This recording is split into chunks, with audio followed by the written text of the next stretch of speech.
guys know the story of Jesus in the Garden of Gethsemane? No. No. Okay, well, let's put it to the test. We're going to play a Kahoot based on your previous knowledge of Matthew 26, 36 to 45, and you guys can work together. After that, I will give you a speech and answer all of the Kahoot questions along the way. I believe that this is an extremely important passage in the Bible, and I'll explain why. I'll go ahead and summarize it for you so you have some context. So Jesus went to the Garden of Gethsemane with James, John, and Peter, his closest disciples, and he was very overwhelmed and stressed out because he was about to go to the cross to die for us. And then he separated himself from his disciples to pray with God, and he asked God to let the cup pass over him. And then he added, "Yet not as I will, but as you will." Then he went back to his disciples and found them sleeping, and he was very angry about this because he had asked them to stay up and keep watch with him. And he told them to pray for themselves so that they would not fall into temptation. And then he went and prayed a second time. Then he went back to his disciples and found them sleeping again. Then he left again to pray a third time, the same thing. Then he went back to his disciples who were still sleeping. And then he told them to wake up because he was about to be betrayed into the hands of sinners. So let's play the Kahoot. Okay, so this is the game pin right here that you just type in.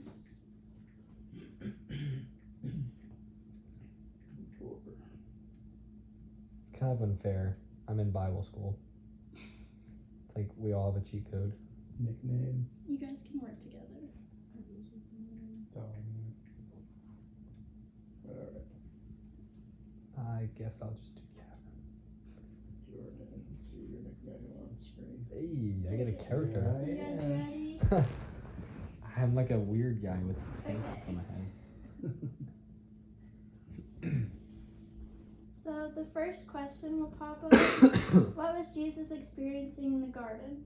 So here are the answers, and you choose the shape that matches it. Ooh, this was kind of tricky though, and we only have 5 seconds, huh? I would say. I'm gonna say circle. Yes, me too. Circle. Oh, okay, so we were okay. Good job, guys. Wow, we're so smart. I got 557 Okay. points. What was going on in the community during this time? Pretty crazy stuff. There's tension as Jews began to follow Jesus. That is true. There's tension because nobody liked Matthew. That's. There's tension because the Romans weren't being nice. That's true, but. I think they're all. Is there like all the above? I think it's just one. I think it's gonna be triangle. Triangle, yeah. Triangle. Okay. We'll go triangle. Let's go. Oh. Guys didn't answer. Okay, next question. Oh yeah, the time really gets you. Okay, where did Matthew 26, 36 to 45 take place? Garden of Gethsemane. I think there's multiple correct answers for this one. What? Well, true at the Mount of the Foot of I Olives. did the triangle. The cross the kid drop. It's all Yeah, of but them. you only choose one. I got There it. you go. So we all got it right. Yeah, it was all of them. So who's in the lead? You. Yes. True or false? Matthew is the author of this passage. True and false. It's true. God,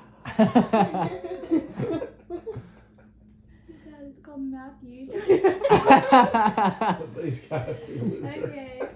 How many times did Jesus pray in the garden? 3, maybe 4. Alright. Good job. Thank God. I'm doing Okay, myself. for listening. I'm True just- or false? Matthew 26, 36 to 45 is the second time the author drew attention to Jesus' emotions. False is the first. I'm going with whatever Gavin says.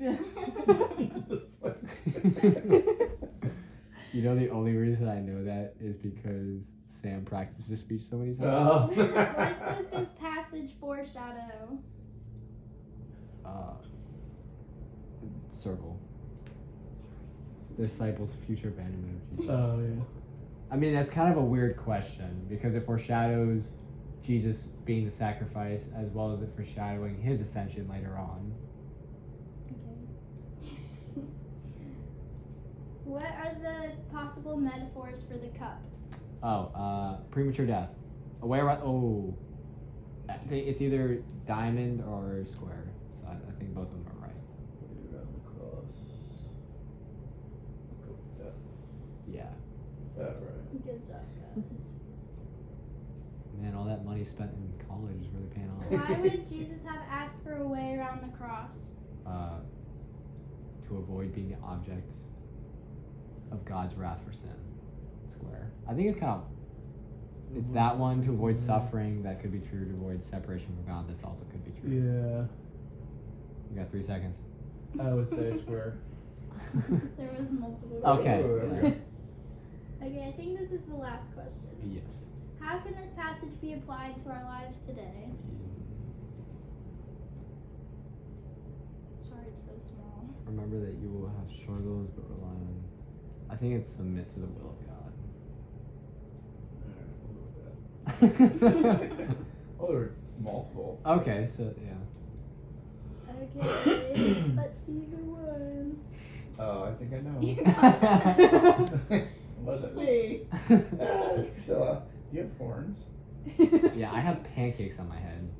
Good job, Jonah. Thank you. You have horns. Okay. He has pancakes. Why are you Okay. questioning me? Actually, I think it's a Viking helmet, but Okay, I chose to speak about this passage because I was always curious about what the cup meant and what Jesus was truly asking for in the garden. And I'm so glad that I chose this passage because it helped me understand Jesus better and what was happening in the garden better, and that's why I wanted to share it with you guys today. Understanding the background, main points, and application of Matthew 26:36-45 can be very beneficial for your faith. So I'll go ahead and give you some background to the passage. So Jesus was facing the reality of his fate on the cross. Even though he had predicted it multiple times, he was finally coming to terms with it, and he was very distressed and feeling very deep emotions about it. This is from the New International Commentary on the New Testament, the Gospel of Matthew. Also, the community was experiencing some tension because Jews were straying from the Jewish religion to follow Jesus. This is also from the New International Commentary on the New Testament, the Gospel of Matthew. The passage says itself that it takes place in Gethsemane, which is assumed to be across from the Kidron Valley at the foot of the Mount of Olives in Syria or Palestine. This is from Word Biblical Commentary, Matthew 14-28. And Matthew is assumed to be the author of the book, obviously. But something interesting that I found in my research is that he's actually never been proven to be the author of the book. It's just assumed that he is, and it kind of adds up to be him. So now that I've given you some background information, let's move on to the passage itself. There are some major things to take away from this passage, like how this is one of the first times that the author of the book of Matthew drew attention to Jesus' emotion, which emphasizes and offers a new understanding of his inner turmoil and how overwhelmed he actually was in the garden. Also, he wanted the support of his closest friends, Peter, James, and John, and he took them with him and told them to keep watch. Yet every single time he checked on them, they were sleeping. This foreshadows their future abandonment of him when he's arrested. But something important I take away from this is that even after they turned their backs on him multiple times in one of his worst times of suffering, they remained forgiven disciples and were used to spread the gospel to the nations after his death and resurrection. They could not outsin the grace and mercy of God, and neither can people today, because God is never finished with his people even when they mess up badly. This also revealed a contrast between Jesus and his disciples and people today, because we don't follow the will of God all the time, and neither did the disciples, but Jesus did no matter what, and despite what he may have wanted. The author did not fully explain the source of Jesus' upset and grief, so that is left up to interpretation. One credible interpretation is that Jesus was asking God for a way around the cross to avoid suffering, being the object of God's wrath for sin or separation from God. Another unsure of interpretation that I just thought was interesting from the Passion Translation is that the cup Jesus was referring to could have been one of premature death. Maybe he was asking God to keep him alive through that night of suffering so that he could make it to the cross to save us. Luke 22:44 reveals that Jesus was sweating drops of blood, which could have been a sign that Jesus was being attacked by Satan and dying because of him, like Satan was making him feel so overwhelmed and stressed out that he was dying, and he was asking God for help so that he could fulfill the prophecies of him dying on the cross for us. So how can we apply this passage to our lives today, and how can it be beneficial to our faith? There are many ways we can incorporate the lessons from this passage into our lives today. We must always submit to the will of God no matter what we want, because his plan will always be better than what we can imagine. The relationship of loyalty and trust between Jesus and God was put to the ultimate test, And yet, even when he was praying for the cup to pass, he always had God's will in mind and knew that he would follow it no matter what. Every single time that Jesus asked for the cup to pass, he added something along the lines of, "Let your will be done." This kind of begs the question, what if Jesus hadn't followed God's will and gone to the cross for us? Because every single one of us has not followed the will of God because we're broken people, but Jesus was also human, so imagine if he hadn't followed God's will at this moment. Not good. I went through a time of anxiety recently where I was just so overwhelmed and overthinking about everything, and I wasn't relying on God, and it just got worse and worse. But as soon as I cast it at his feet and I let his peace fill me, it got better, and I only got better through relying on the Lord.